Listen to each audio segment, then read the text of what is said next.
Magneto had a completely different philosophy. Magneto believed in preserving mutants and obliterating human civilization.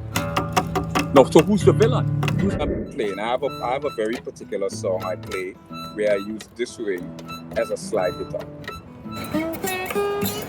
Look, people do what they do. I'm still wearing the same underwear from 3 weeks ago. Many years. Well, so many years ago, what did you do? Sober, many years. Well, so many years ago, what did you do? Many years. What did you do? It's amazing, you know, because, you know, singing.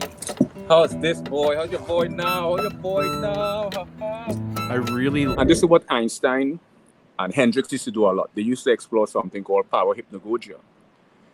Parahypnagogia have two areas. You have hypnopompic and hypnagogic hallucination. It's fucking to see, man. You know, you don't want to just set it down, but then again, there's no strap on it, so where you... Filming me. How's this boy? How's your boy now? How's your boy now? I really like it. I like the texture. Okay, let's bring in Atelston. He's starting to get upset here. Well, it's just